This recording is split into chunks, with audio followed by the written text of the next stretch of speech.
할렐루야, 조나씨입니다. 오늘도 말씀을 하루 시작합니다. 슬기로운 아침 시간 욥기 36장입니다. 성격이 원만한 사람들의 주변에는 사람들이 많이 있습니다. 특출난 재주와 능력은 없을지 몰라도 모나지 않는 사람, 또한 자신의 성격을 있는 그대로 드러내지 않는 사람, 누구나 반갑게 맞이할 수 있는 사람, 따뜻한 식사 함께 할 수 있는 사람들 주변에는 사람들이 많이 있어요. 우리도 물론 그런 사람들 좋아합니다. 반대로 함께함이 좀 불편한 사람도 있어요.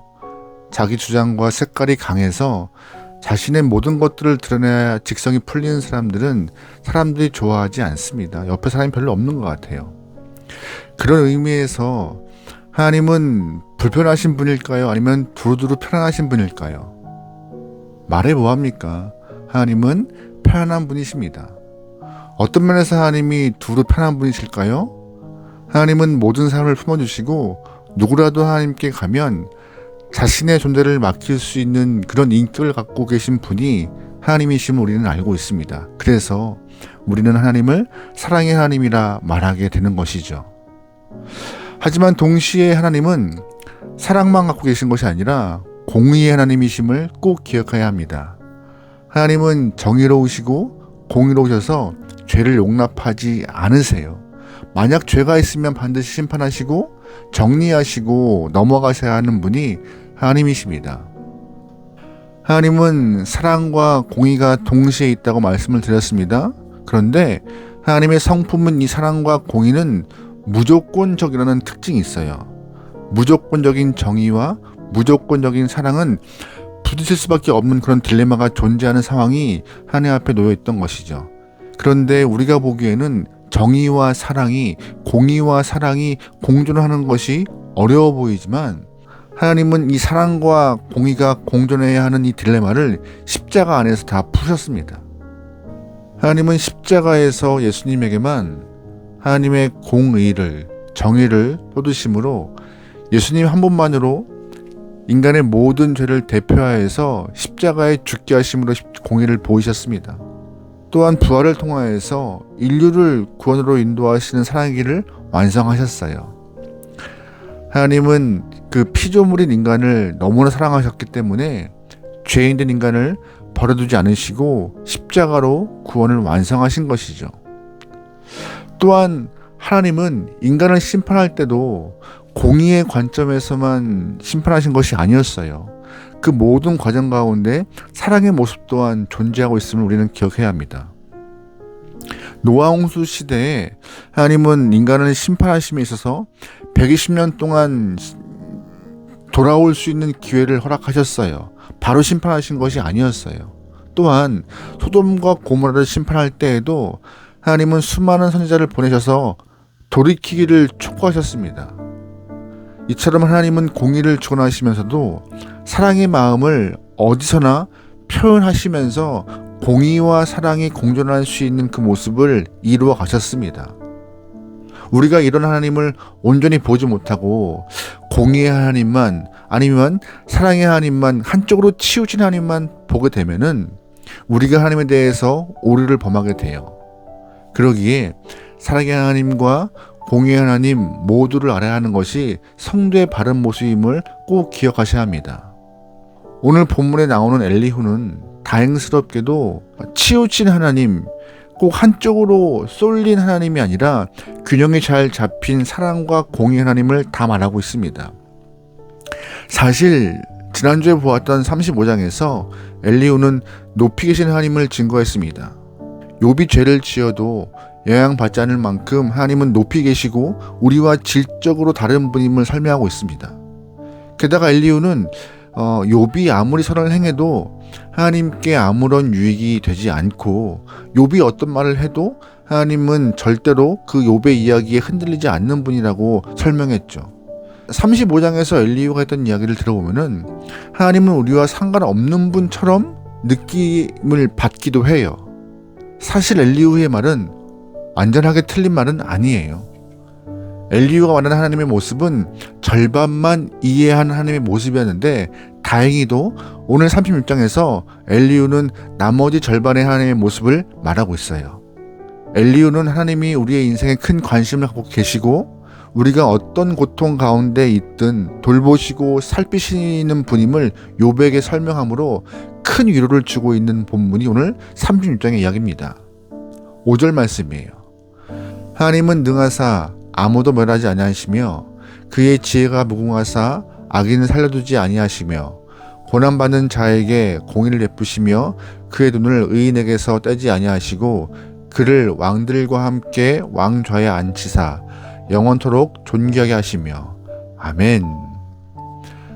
하나님을 어떻게 표현하고 있습니까? 35장에서 엘리후가 말하는 하나님은 너무나 존귀하시기에 인간의 신임에도 응답하지 않는, 응답이 없는 높이 계신 분처럼 말했지만 방금 읽은 말씀을 보면은요, 엘리후가 하나님에 대해서 이해의 좀 폭을 넓혀가면서 설명하십니다. 의인에게서 눈을 떼지 않는 분이 하나님이시라고. 이 말을 들은 욥은 큰 위로가 되었을 거예요. 본인이 고난 중에 있으면서도 본인의 의로움을 자랑했던 욥에게는 이 엘리후의 말, 의인에게서 눈을 떼지 않는 하나님에 대해서 듣는 순간 엘리후의 말을 통하여 욥은 더 위로받고 힘을 낼 수 있었을 것입니다. 그런데 이 이후에 한 번 더 위로되는 말을 하고 있습니다. 15절 말씀이에요. 하나님은 곤고한 자를 그 곤고에서 구원하시며 학대당할 즈음에 그의 귀를 여시나니 그러므로 하나님이 그대를 환난에서 이끌어내사 좁지 않고 넉넉한 곳으로 옮기려 하였은즉 무릇 그대의 상에서 기름진 것을 놓이리라. 아멘. 또 엘리후는 말합니다. 하나님이 기도를 들으시고 말한다고요. 욥이 엘리후의 말을 듣고 정말 위로받았을 거예요. 본인이 기도해도 묵묵부답이었던 하나님이셨는데 엘리후의 말을 들으니 그래, 하나님은 기도를 들으시고 응답하시는 분이시구나 라는 그런 말을 듣고 참 힘을 얻었을 것입니다. 게다가 상에 기름진 것이 놓일 것이라는 그 엘리후의 말, 하나님은 그대의 고통을 듣지 않으시는 분이 아니라 그대의 고통의 귀를 기울이시고 회복시키시는 분이시다. 이 말이 고통 중에 있는 욥에게 큰 위로가 되었을 것이에요. 사실 엘리후의 이야기가 욥의 친구들의 이야기와는 크게 다르지 않는 것처럼 보이지만 자세히 보면 질적으로 다른 모습이 보여요. 욥의 친구들은 인과응보 오직 한 가지에 매여서 줄기차게 원인과 결과에 종속된 하나님을 선포하지만, 그래서 욥은 친구들 말을 듣고 계속 반론을 제기하며 논쟁하는 모습이 보이지만, 하지만 엘리후가 얘기할 때는 욥은 반박하지 않아요. 듣고만 있어요. 왜냐하면 엘리후의 이야기는 들을만 하거든요. 납득될만 하거든요. 한 곳에 치우치지 않는 하나님을 말하고 있는 엘리후의 이야기를 듣고 욥은 위로받거든요. 비록 나이가 어린 엘리후지만 또한 욥과 관계가 깊은 사람 같지 않아 보이지만 엘리후가 말하고 있는 하나님을 들을 때 욥은 귀를 열 수 있게 되었고 마음을 열고 들을 수 있을 만큼 엘리후의 이야기가 합당하게 들렸거든요. 그래서 욥의 친구들의 이야기와 엘리후의 이야기는 질적으로 다른 모습을 지금 갖게 됩니다. 엘리후는 철저하게 한쪽으로 치우친 하나님이 아니라 사랑도 있고 공의도 있는 하나님, 양쪽의 하나님을 다 설명하면서 욥에게 위로를 주고 있어요. 우리가 오늘 엘리후의 이야기를 보면서 치우치지 않는 것이 얼마나 중요한지를 알게 됩니다. 한쪽으로 치우치는 것은 좋지 않은 것 같아요. 신앙생활 하면서도 치우침은 우리에게 곤란함을 줍니다. 말씀을 읽는 것, 기도하는 것 다 중요합니다. 하지만 온종일 기도하는데 말씀을 읽지 않고 멀리 하시는 분도 있고 말씀만 열심히 보시고 기도하지 않는 분도 계세요. 하지만 이 한쪽에 치우치는 순간 신앙적인 건강함을 가질 수는 없습니다. 두 가지 다 말씀도 기도도 같이 갖고 있어야 신앙 안에서 건강함을 가질 수 있는 것입니다. 또 어떤 사람들은 예배드리는 것은 좋아하는데 봉사하는 것은 싫어하시는 분이 계세요. 예배와 봉사, 섬김은 같이 가야 하는 것이에요. 어떤 사람들은 혼자 신앙생활하는 것을 잘하는데 또한 모여서 함께 동역하는 것을 어려워하는 분도 계시죠. 혼자서도 하나님 앞에 바로 서야 하고, 또한 둘셋이 모여서 공동체 안에서도 열심을 갖고 신앙생활을 해야지만이 신앙생활이 조금 더 단단해질 수 있는 것입니다. 한쪽으로 치우치는 거 좋지 않아요. 오늘 우리가 말씀에서 확인할 수 있는 하나님은 분명히 높이 계시지만 작은 신임에도 응답하시는 하나님이시고, 낮은 곳에 임하시는 하나님의 마음을 우리는 알아야 합니다. 그 모습을 엘리후가 설명하고 있어요. 우리가 믿는 하나님은 공의의 하나님이신 동시에 사랑의 하나님, 즉 따뜻한 분임을 꼭 기억해야 합니다. 이 양쪽의 모습을 다 갖고 계신 분이 우리가 아버지라 고백하는 그 하나님입니다. 그러므로 말씀을 통하여서 우리가 하나님을 온전히 배워야 하는 것입니다. 한쪽으로 치우치는 일이 없도록 말씀을 통하여서 공의의 하나님을 배우고 사랑의 하나님을 배워서 그 온전한 하나님을 선포할 수 있고 전달할 수 있는 훌륭한 믿음의 백성이 될 수 있기를 주의 이름으로 축원합니다. 아멘. 기도하시겠습니다. 사랑의 하나님, 오늘 말씀을 통하여서 치우침이 좋지 않음을 알게 되었습니다. 신앙생활 하면서 한쪽으로 치우친 균형을 잃어버린 신앙생활을 하지 않게 하시고, 균형을 통하여서 건강한 믿음을 갖도록 우리의 삶을 주장하여 주시옵소서.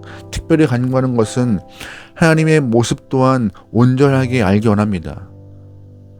한쪽으로 치우치는 하나님이 아니라 사랑의 하나님, 공의의 하나님 모두를 바로 알아 하나님을 향한 믿음이 건강하시도록 우리의 신앙을 지켜주시옵소서. 또한 그 온전한 하나님을 선포하고 나누고 증거하기 원하오니 주님이시여 우리의 입술과 삶을 주장하여 주시옵소서. 오늘 하루를 맡기오며 예수님의 이름으로 기도합니다. 아멘.